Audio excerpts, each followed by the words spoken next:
Medical camp में मरीज को परामर्श के साथ दी गई निःशुल्क दवाएं। कानपुर स्मार्ट केयर हॉस्पिटल के तत्वावधान में फ्री मेडिकल कैंप संपन्न हुआ।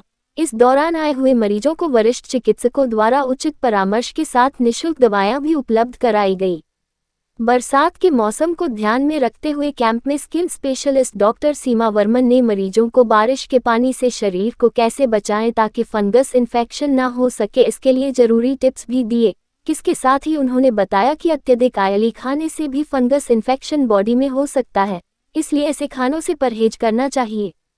उन्होंने बताया कि आज के मेडिकल कैंप में 100 से अधिक मरीजों को देखा गया है और उन्हें उचित परामर्श के साथ निःशुल्क दवाएं भी दी गई है।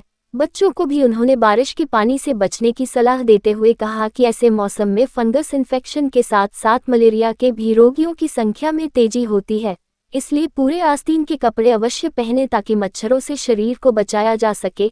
इस दौरान अस्पताल की डॉक्टर गुलशगुफ्ता ने डॉक्टर सीमा वर्मन को पौधा देकर उनका आभार व्यक्त किया और आगे बताया कि हम लोग इस तरह के कैंप बराबर लगाया करते हैं ताकि जरूरतमंदों को इसका सीधा लाभ मिल सके, और कहा कि इसी तरह से कैंप आगे भी लगता रहेगा। इस मौके पर मोहम्मद तौहीद मुख्य रूप से मौजूद रहे।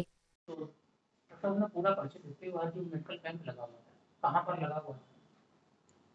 जी, मैं डॉक्टर सीमा वर्मन स्किन स्पेशलिस्ट हूँ। आज हमारा कैंप लगा था स्मार्ट केयर हॉस्पिटल में, जहाँ हम लोगों ने स्किन के बहुत सारे पेशेंट देखे।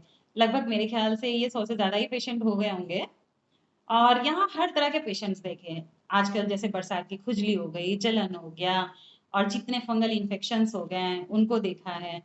आम तौर पे ये कम एज के बच्चों में एक्ने बहुत ज़्यादा हो गए, उनको देखा है। मेलाज़्मा के बहुत सारे पेशेंट्स आए हैं, जिनको हम लोग ने इनिशियल ट्रीटमेंट ट्यूब से लेकर के केमिकल पीलिंग, डायमंड डर्माब्रेजन, हर तरह की पुरानी से पुरानी और नई तरीके की ट्रीटमेंट हम लोग ने बताए हैं और बहुत अच्छा बढ़ी है। और उनको क्या सुझाव दिए गए हैं कि आप अपने शरीर को ऐसे बचाएं?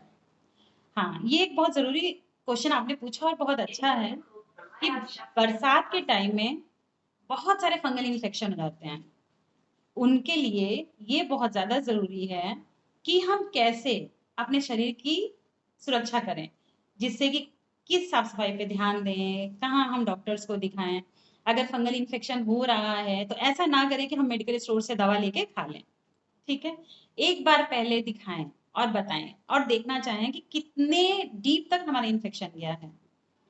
जब आप एक डॉक्टर को दिखाएँगे, तब वही बता सकते हैं। आज के मेडिकल कैंप में किस टाइप के रोगियों की संख्या ज़्यादा है? आज के कैंप में तो ये बरसात से रिलेटेड फंगल इन्फेक्शन की बहुत ज़्यादा थी, इंसेक्ट बाइट्स की थी और मिलाज़्मा की थी। तो इनमें क्या बच्चों की संख्या ज़्यादा है? क्योंकि बारिश के पानी में बच्चे आपने देखे होंगे, वो सड़क में नहा रहे हैं, छतों में नहा रहे हैं, फिर खुजली होने लगी, छोटे-छोटे दाने हो रहे हैं, इसी में डेंगू हो बरसात आ गया तो सबसे पहली सुरक्षा बच्चों की करनी है। बच्चों की क्या, बच्चों के साथ-साथ बड़ों को भी करनी है कि फुल स्लीव्स रखना है। लड़कियाँ हों, लड़के हों, फुल आस्तीन के उनके कपड़े होने चाहिए, ठीक है?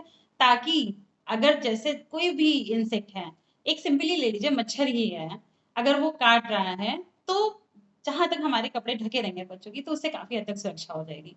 और फिर कुछ इंसेक्ट रिपेलेंट क्रीम आते हैं, उसको यूज़ करें, जिससे कि उनको इंसेक्ट बाइट से बचाव हो।